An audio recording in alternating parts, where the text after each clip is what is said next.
बहुत समय पहले की बात है। एक समृद्ध राज्य था जिसका राजा एक ईमानदार और न्यायप्रिय व्यक्ति था। उसका नाम राजा हर्षवर्धन था। राजा अपनी प्रजा से बहुत प्रेम करता था और राज्य के हर नागरिक के सुख दुख में शामिल होता था। उसकी ईमानदारी और न्यायप्रियता की चर्चा दूर दूर तक थी। राज्य के लोग राजा के प्रति बहुत श्रद्धा रखते थे, क्योंकि उन्होंने कभी भी किसी के साथ अन्याय नहीं किया था। लेकिन हर अच्छे राजा को अपने राज्य को सही ढंग से चलाने के लिए एक समझदार और निष्ठावान मंत्री की आवश्यकता होती है। राजा हर्षवर्धन का मंत्री, जिसका नाम था सुबुद्धि, बहुत चालाक और कुशाग्र बुद्धि वाला व्यक्ति था। सुबुद्धि अपने नाम के अनुरूप बहुत ही चतुर था, लेकिन उसमें एक कमी थी। वह लोभी और स्वार्थी था। वह किसी भी काम को तभी करता था जब उसे उसमें कोई लाभ होता था। राजा उसकी चालाकी से अनजान था और उस पर आंख बंद करके भरोसा करता था। राजा हर्षवर्धन ने सुबुद्धि को राज्य के कई महत्वपूर्ण कार्य सौंपे थे, क्योंकि वह प्रशासन में कुशल था। लेकिन सुबुद्धि अपनी चालाकी से राजा का विश्वास जीतकर जनता से धन ऐंठने के कई तरीके खोज चुका था। सुबुद्धि ने धीरे धीरे राजा के कानों में अपनी बात डालनी शुरू कर दी। वह हर समस्या का हल ऐसा सुझाता जिससे राजा का विश्वास बढ़ता गया। लेकिन जनता पर कर का बोझ भी बढ़ने लगा। धीरे धीरे लोग मंत्री की चालाकी को समझने लगे, लेकिन कोई राजा के सामने जाने की हिम्मत नहीं कर पाता था, क्योंकि सुबुद्धि का प्रभाव बहुत ज़्यादा था। राज्य में कुछ वरिष्ठ दरबारी थे जो सुबुद्धि की चालाकियों को भली भांति जानते थे। उन्होंने एक दिन राजा के सामने जाकर उसकी चालाकी के बारे में बताने की कोशिश की। उन्होंने कहा, महाराज, हमें मंत्री सुबुद्धि पर पूरा विश्वास नहीं है। उसने जनता पर अत्यधिक कर लगा दिए हैं और आपके नाम का गलत फायदा उठाकर अपने लिए धन इकट्ठा कर रहा है। हमें यह विश्वास है कि वह राज्य के हित के बजाय अपने स्वार्थ के लिए कार्य कर रहा है। राजा ने दरबारियों की बात सुनी, लेकिन उसने कहा, सुबुद्धि ने हमेशा मुझे अच्छे सुझाव दिए हैं और राज्य की प्रगति के लिए काम किया है। मैं उसके खिलाफ कुछ भी गलत नहीं सुन सकता। राजा को अपनी ईमानदारी पर पूरा भरोसा था और उसने सोचा कि अगर कोई सुबुद्धि के खिलाफ बोल रहा है तो वह शायद उसका विरोधी ही होगा। दरबारी हताश होकर लौट गए, लेकिन उन्होंने हार नहीं मानी। वे इस बात का कोई प्रमाण जुटाने का प्रयास करने लगे, जिससे राजा को सुबुद्धि की सच्चाई दिखा सके। इसी बीच सुबुद्धि ने एक चाल चली। उसने राज्य में नया कर लगाने का प्रस्ताव रखा। उसने राजा से कहा, महाराज, अगर हम राज्य में सोने और चांदी के व्यापार का एक नया कर लगा दें तो हमें अधिक राजस्व प्राप्त होगा। इससे राज्य और भी संपन्न हो सकेगा और हम नए महलों का निर्माण कर सकते हैं। हाँ। राजा, जो पहले ही सुबुद्धि की बातों में फंसा हुआ था, ने बिना सोचे समझे उसकी योजना को स्वीकृति दे दी। नया कर लगते ही राज्य के व्यापारी और जनता में हाहाकार मच गया। कई व्यापारियों का व्यापार ठप हो गया और लोग परेशान रहने लगे। लेकिन सुबुद्धि ने राजा को यह भरोसा दिला दिया था कि यह सब राज्य की समृद्धि के लिए हो रहा है। राज्य में एक साधारण किसान था जिसका नाम था माधव। माधव बहुत ही ईमानदार और सीधे साधे स्वभाव का था। वह अपने खेत में मेहनत से काम करता और जो भी उपज होती उसी से अपना और अपने परिवार का गुजारा करता था। नए कर से उसका भी जीवन मुश्किलों से भर गया। वह जानता था कि राजा हर्षवर्धन एक न्यायप्रिय व्यक्ति हैं और उसे अपने राजा पर भरोसा था। माधव ने अपनी समस्या राजा तक पहुंचाने की ठानी। वह सीधे राजमहल गया और राजा से मिलने का निवेदन किया। जैसे ही उसे राजा से मिलने का अवसर मिला, उसने हाथ जोड़कर कहा, महाराज, मैंने सुना है कि आप एक न्यायप्रिय और ईमानदार राजा हैं, लेकिन मंत्री सुबुद्धि के कारण हम किसानों पर नए नए कर लगाए जा रहे हैं, जिससे हमारा जीवन कठिन होता जा रहा है। मैं आपसे विनती करता हूँ कि आप हमारे हालात पर ध्यान दें। राजा ने ध्यान से माधव की बातें सुनी। उसने सोचा कि शायद लोगों की कठिनाइयों को जानने के लिए उसे खुद जनता के बीच जाना चाहिए। राजा ने माधव से कहा, मैं तुम्हारी समस्या का समाधान जल्द ही निकालूंगा।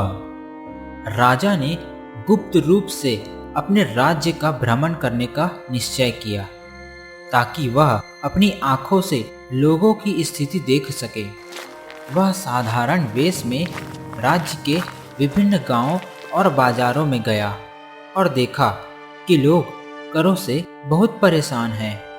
उन्होंने सुबुद्धि के खिलाफ लोगों की नाराजगी भी सुनी। कुछ लोगों ने राजा को पहचान लिया और कहा, महाराज, हम आपसे कर की माफी और मंत्री सुबुद्धि से राहत की गुहार करते हैं। उसने हमें आर्थिक रूप से बहुत परेशान कर दिया है। यह देखकर राजा का मन दुखी हो गया। उसे एहसास हुआ कि उसकी ईमानदारी का लाभ उठाकर सुबुद्धि ने जनता को परेशान किया है। अब राजा ने सुबुद्धि की परीक्षा लेने का निश्चय किया। राजा महल में वापस आ गया और उसने एक योजना बनाई। उसने एक दरबारी को बुलाकर कहा कि वह सुबुद्धि को यह सूचना दे कि राज्य में एक गुप्त खजाना है जो वर्षों से दबा हुआ है। अगर यह खजाना जिसे मिला उसे उस खजाने का आधा हिस्सा दे दिया जाएगा। दरबार में यह खबर फैल गई। सुबुद्धि को खजाने की बात पता चली। मंत्री सुबुद्धि को खजाने का लालच हुआ और उसने इस कार्य को अपने हाथ में ले लिया और राजकाज के कार्यों से मुंह फेर लिया। वह रात दिन उस खजाने की तलाश में जुट गया, लेकिन कुछ भी नहीं मिला। राजा ने फिर से सूचना दी कि खजाना राज्य के जंगल में कहीं छुपा हुआ है। सुबुद्धि ने वहां भी तलाश की, लेकिन उसे खाली हाथ लौटना पड़ा।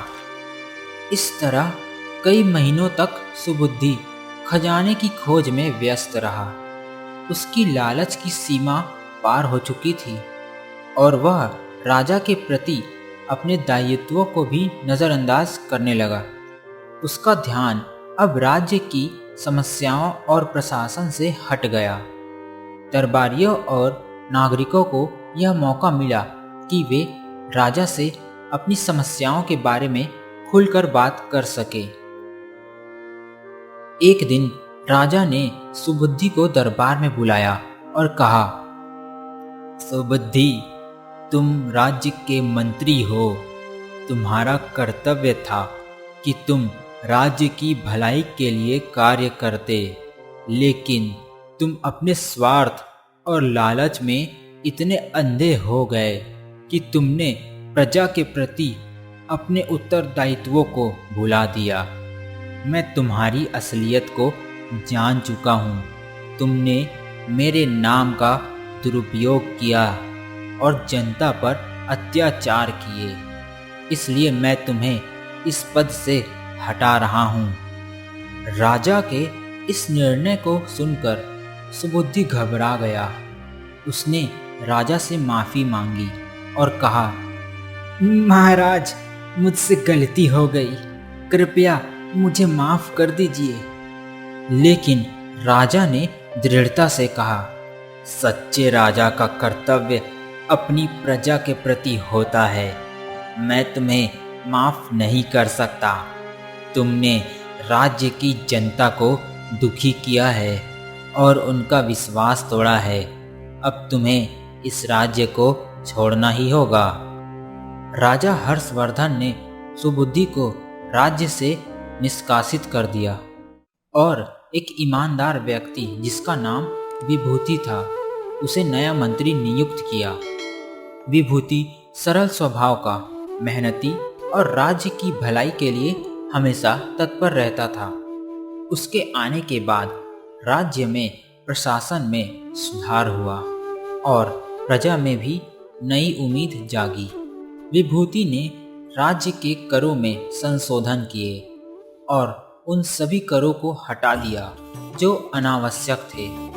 उसने किसानों और व्यापारियों के लिए कई सुविधाएं शुरू की ताकि उनके व्यापार को बढ़ावा मिले और राज्य समृद्ध हो सके।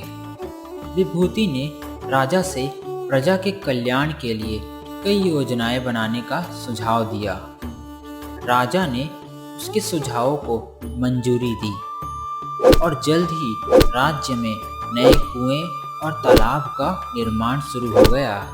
इससे लोगों का जीवन पहले से बेहतर हो गया और सभी ने राजा और नए मंत्री की प्रशंसा की।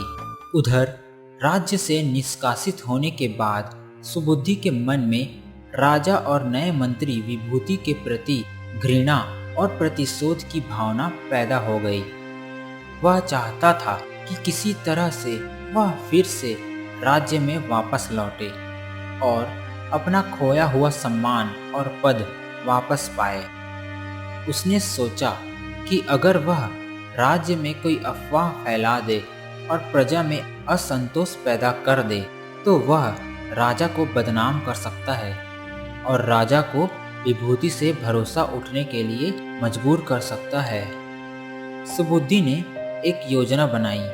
उसने आसपास के कुछ बदमाशों को अपने साथ मिलाया और राज्य के विभिन्न गांवों में जाकर अफवाहें फैलाने लगा। उसने लोगों के बीच यह बात फैलाई कि राजा ने विभूति के प्रभाव में आकर जनता से किए गए अपने वादों को तोड़ दिया है और आने वाले दिनों में करों को और भी बढ़ाया जाएगा। उसने यह भी कहा कि विभूति लोगों को धोखा दे रहा है और राजा को अपने हित के लिए भड़का रहा है। धीरे धीरे सुबुद्धि की फैलाई हुई अफवाहें राज्य में फैलने लगी। कुछ लोग इन बातों पर यकीन करने लगे और राजा के प्रति उनका विश्वास डगमगाने लगा। गांव में लोग राजा के बारे में चर्चा करने लगे और कुछ लोगों में विभूति के प्रति भी संदेह पैदा होने लगा। सुबुद्धि ने बड़ी चालाकी से यह सब फैलाया ताकि लोगों का ध्यान उसकी चालाकियों से हटकर राजा और विभूति पर जाए। राजा हर्षवर्धन ने भी यह महसूस किया कि कुछ लोग उसकी नीतियों से असंतुष्ट हो रहे हैं। विभूति ने राजा को इस बारे में बताया और कहा, यह सब शायद किसी षड्यंत्र का हिस्सा है। राजा ने विभूति से कहा, हमें इस समस्या का हल खोजना होगा। मैं नहीं चाहता कि प्रजा मुझ पर या तुम पर संदेह करे। हमें सच को सामने लाना होगा। विभूति ने राजा को एक योजना सुझाई। उसने कहा, महाराज, मुझे लगता है इस सब के पीछे सुबुद्धि का ही हाथ है। हमें सुबुद्धि के साथ उसके षड्यंत्र का पर्दाफाश करना होगा। हमें यह पता करना होगा कि वह कहाँ है और किस तरह से अफवाहें फैला रहा है। राजा ने विभूति की बात मान ली और दोनों ने मिलकर एक गुप्त योजना बनाई। राजा ने अपने कुछ विश्वसनीय सिपाहियों को सुबुद्धि के बारे में जानकारी इकट्ठा करने का काम सौंपा। कुछ ही दिनों में सिपाहियों को सुबुद्धि का ठिकाना मिल गया और उन्होंने उसकी हर गतिविधि पर नज़र रखनी शुरू कर दी।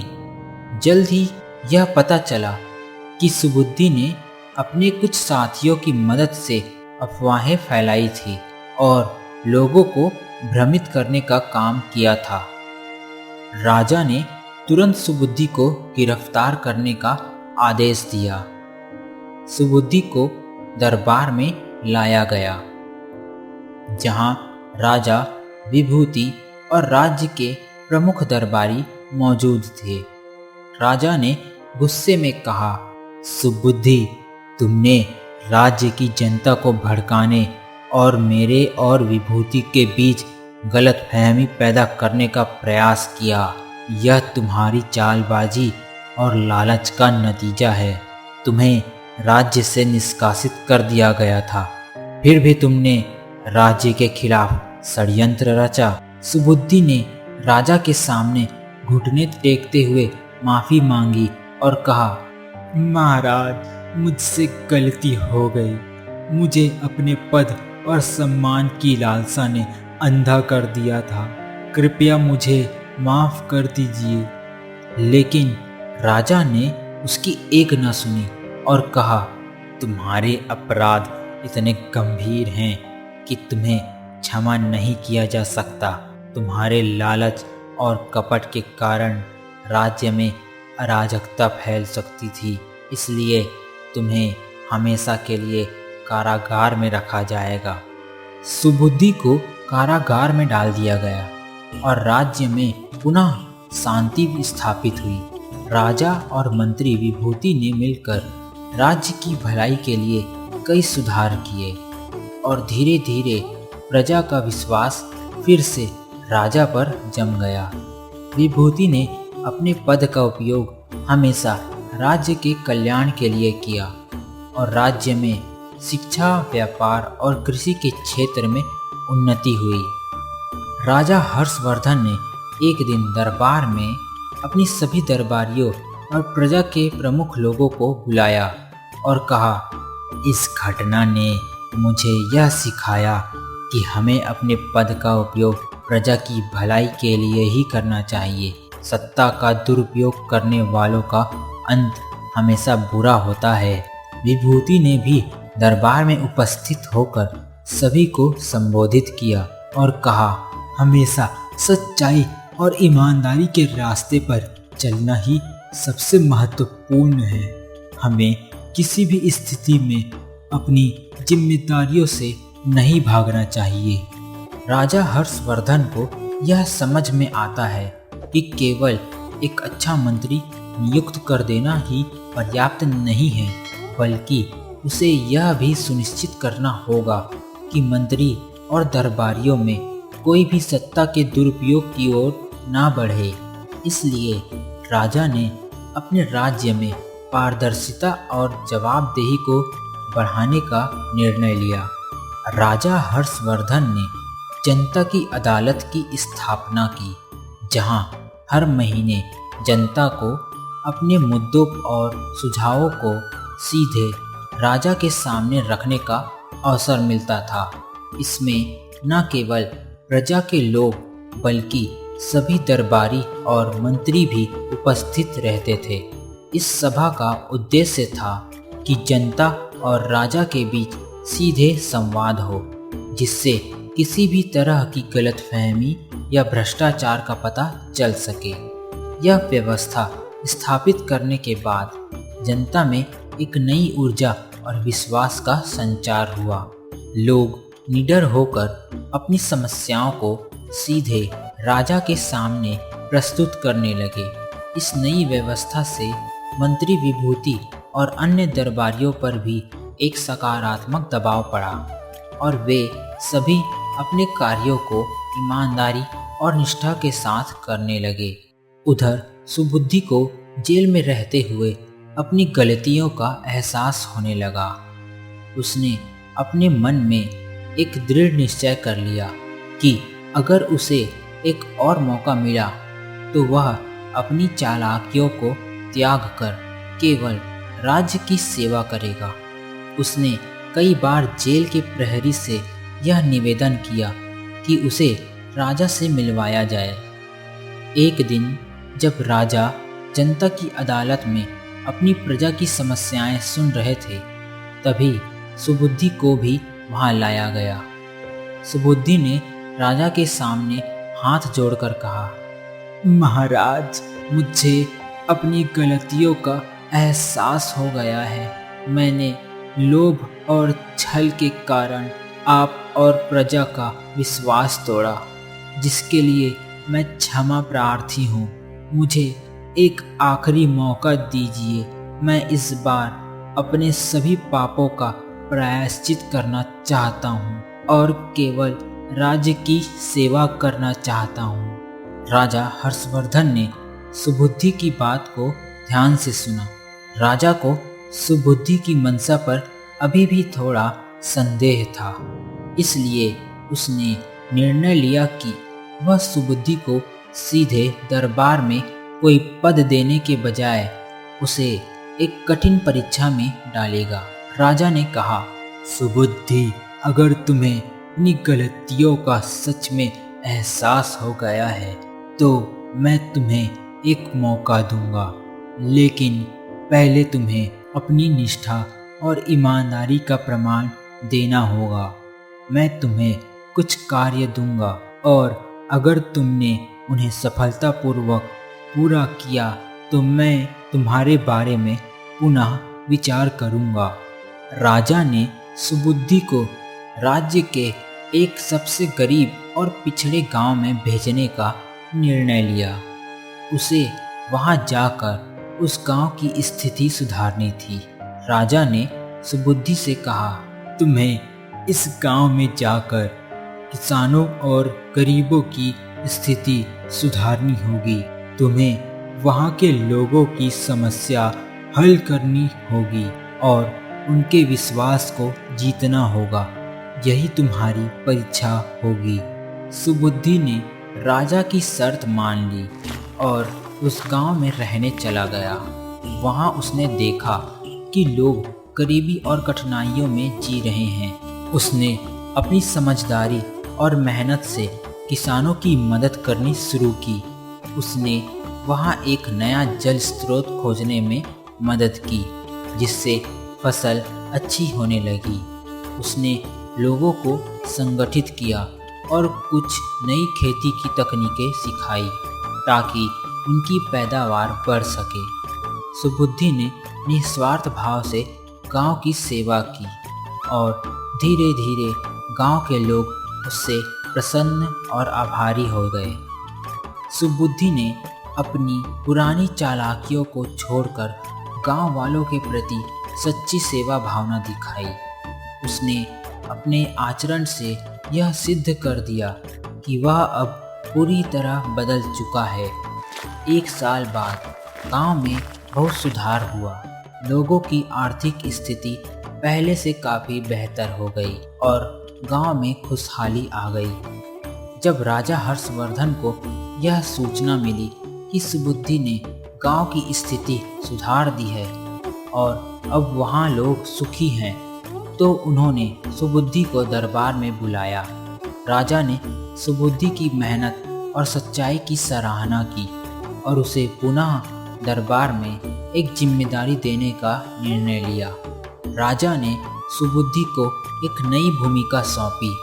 सुबुद्धि को अब जनता की अदालत का संचालन करने की जिम्मेदारी मिली, जहां वह हर महीने जनता की समस्या सुनता और उनका समाधान करता। सुबुद्धि ने अपने पुराने अनुभवों से सीखते हुए और अपनी गलती का प्रायश्चित करते हुए इस कार्य को अत्यंत ईमानदारी से निभाना शुरू किया। इस तरह राजा हर्षवर्धन, मंत्री विभूति और सुबुद्धि ने मिलकर राज्य में एक नई ऊर्जा और विश्वास का संचार किया और राज्य समृद्धि और खुशहाली की ओर बढ़ता गया।